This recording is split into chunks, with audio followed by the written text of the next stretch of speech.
Well, it was the best fight on a card full of superstars, Lester Martinez versus Christian Mbilli. We got a draw out of that. It was Christian Mbilli starting out tough, Lester Martinez finishing strong. It was all even on the scorecards. Therefore, we must have a rematch, and looks like we're not going to get it. And that's right. It looks like instead, Christian Mbilli looking to show down with Jaime Munguia and leaving Lester Martinez to come back here to Pro Box TV. Now, the boxing world's loss could be our gain, but as boxing fans, this was the fight we wanted to see, and it has been delayed yet again. Jimmy Smith alongside the champs, Chris Algieri, Paulie Malignaggi. Chris, I know we're supposed to be professionals and everything, Chris, but you can boo that man. Boo him, Christian Mbilli, for making this decision. Go ahead.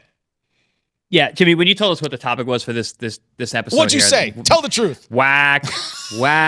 Not this fight not happening next is whack.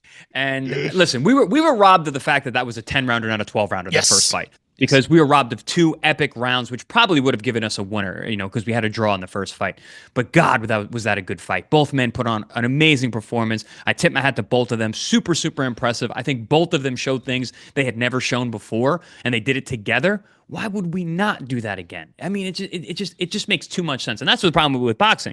If it's rational and makes sense, we don't do it, because boxing is an insane place to operate. And it's really unfortunate, but I think the positive here is that we have now seen what Lester Martinez can do. We have seen the level of what Lester Martinez is at, and the world has seen it. The cat's out of the bag. The secret's out. Lester Martinez is a bad man. He can fight. He deserves a title shot. So there's that. Also, the Mbilli Munguia fight, it's not a bad fight. I hate the fact that Lester's not getting the opportunity to fight either one of these guys. Obviously, Mbilli first, but also, the Jaime Munguia fight. Munguia's always in fun fights. I think it's going to be in fun fight. This is a fight they've talked about for a while. This is a fight that I was actually looking forward to seeing prior to Lester getting the Mbilli match.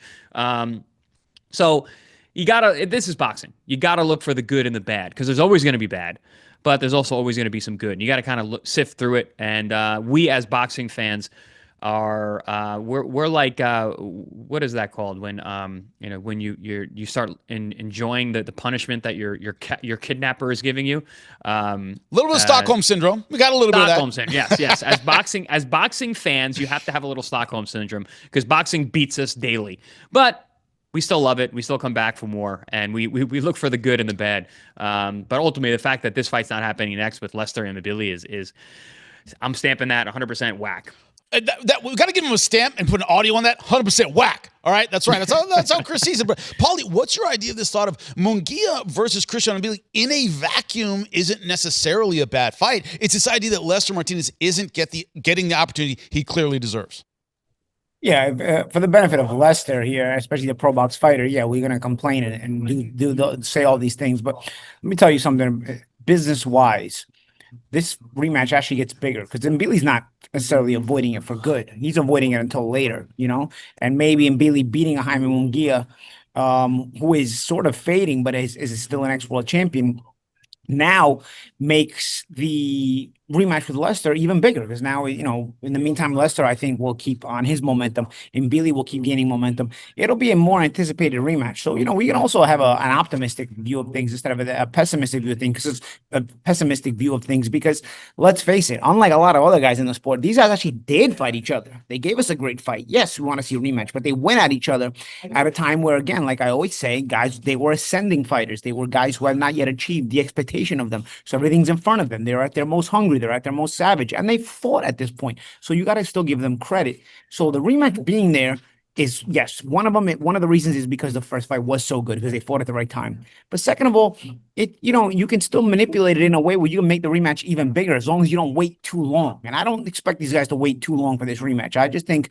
it's a little bit of a detour, but I think we'll get it soon, maybe even by the end of 2026.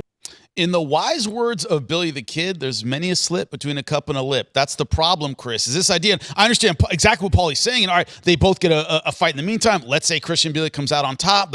This is boxing. You can get hurt. You can get injured. You can get finished. You can retire. So many things can happen while we're waiting around for a fight. Even if there's one in between, things can happen, Chris. So this idea that, this could make it a little juicier, it could. Someone could also slip and fall. Yeah, things can happen. The landscape can change. You know what else could happen, Jimmy? Jaime Munguia and Mbilli might have a fight of the year that demands an immediate rematch. And guess what? That one will probably happen, and this one doesn't. So, there's a lot of things that can happen, and that's why boxing is not the WWE. You can't. Apparently, it's not the UFC either. You can't pick and choose who's going to win based on what's going on with all this fight fixing they're talking about for the UFC, or allegedly. So in boxing, you don't know. You can't put the cart before the horse. You cannot decide who's going to fight who ahead of time because there's too many things that can happen. This is the wild, wild west. And with boxing, we see oftentimes when that does happen, we start thinking too many steps ahead, everything gets messed up. I can hope that this fight happens down the line. I'm not quite as optimistic as our man Paulie Malignaggi is here. Optimistic Paulie versus pessimistic CA. I'm leaning towards pessimistic that we may not see this fight, this rematch. It is possible it could get bigger, absolutely, but I don't know. I wouldn't hold my breath. The good thing is that I do believe we are looking at a March return for Lester Martinez, so he can stay active, because an active Lester Martinez keeps him in the public eye. Like I said before, the world knows who Lester Martinez is now. He's growing. We need to keep him active. We need to keep him busy. Because a guy like that, he's got a potential to not only be a champion, but to be a star and globally, because the Guatemalans turn out, man. The numbers that this guy puts up are huge when he fights. Now you just got to, now that we've introduced him to on the grand stage, being on such a massive card and stealing the show, really puts him in a great place. But to maintain that momentum, you got to stay active. So hopefully that March date comes off without a hitch. And hopefully Mbilli and Munguia put out a great fight, because like I said, I actually really fancy that fight, and I have for a while. And I think there's going to be a lot of great opportunities for the winner there. But I believe that Lester Martinez should be the first step for either man, whoever becomes victorious in that matchup.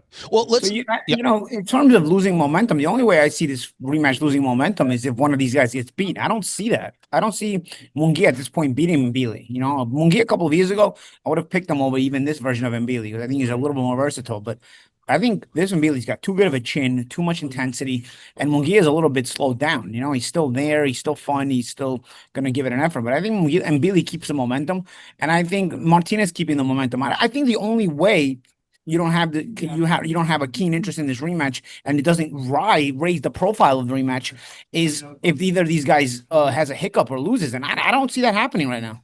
Well, champ, what happens? Okay, so what happens if Mbilli gets past Munguia, and then he gets an immediate title shot? He's not going to choose to fight Lester Martinez. No, he's going to take the title fight. The fight happens in And then 2027 for the world title. But then you're now the champion. Maybe you have your first mandatory defense. Are you going to pick a dangerous guy like Lester? Probably not. By that point, Lester's profile will continue to raise as well. So therefore, but we know how governing bodies and rankings work. And there's no guarantee that Lester becomes the number one contender and actually gets the fight. We don't have anybody in the Canelo position where they can just manipulate the whole system anymore. By that point, that guy's gone.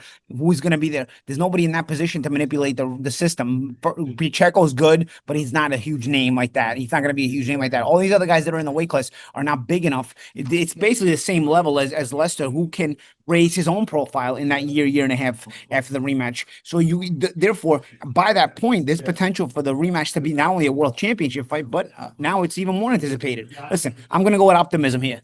I'm freaking out here, Chris, that Paulie is our optimist and Chris is being the negative guy. It's weirding me out 100%. But I do have a question for you, Chris. I do have a question for you. This idea of bare knuckle punches can switch you. Right. I think maybe I think you've been switched around a little bit. Maybe the eye, see now the other eye does it for you. But when you look at it, Chris, Christian Mbilli against Lester Martinez looked fantastic. I think it's the best we've ever seen him look. Can he maintain that kind of style? Because the style he brought against Lester Martinez requires a ton of energy. He was coming forward the whole time. He was throwing a lot of punches. He was eating a lot of punches. Do you think he can maintain that intensity over, let's say, maybe the next year until he gets a Lester Martinez shot? Can he continue to grind the way he's been grinding, Chris? I think that's an important question. Honestly, yeah, I do. Because that's Mbilli's style. He is a workhorse. He's extremely strong. He has a fantastic gas tank and an awesome battery. I've called his fights before for Top Rank. I've been up to Canada to watch him fight. Dude, the guy he's a tank. He is a tank. And from all that I hear about him in training, he's the hardest worker in the room every single day.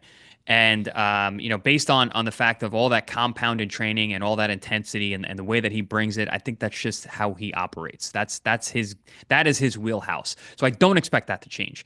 And even with the way that he's fought, I actually thought he looked much better in the Lester Martinez fight than I've seen him in the past. I saw him struggle against a one-armed Derevyanchenko, where he got hit with a lot of punches that he shouldn't. That world-class guys shouldn't get hit with, and he was in some bad postures that I really didn't like. But he looked much better against Lester, and Lester was a much more dangerous guy, having two hands. But also, I think he's more dangerous than Derevyanchenko at this point, either way. But he looked vastly improved. So that shows me that not only has he maintaining that crazy output, that really hard work in the gym, but also he's improving technical wise. I think he's an ever improving fighter. I didn't think that for a while until I saw the Lester fight. So I do believe he's going to be able to maintain that, because that's just what he is, man. He's a workhorse. You can't shut that off. So in the meantime, depending on these kind of fights, are they super damaging? I don't think Jaime Munguia is a super damaging guy. I don't see him going out there and breaking Mbilli and forcing him to be a different guy or to recover.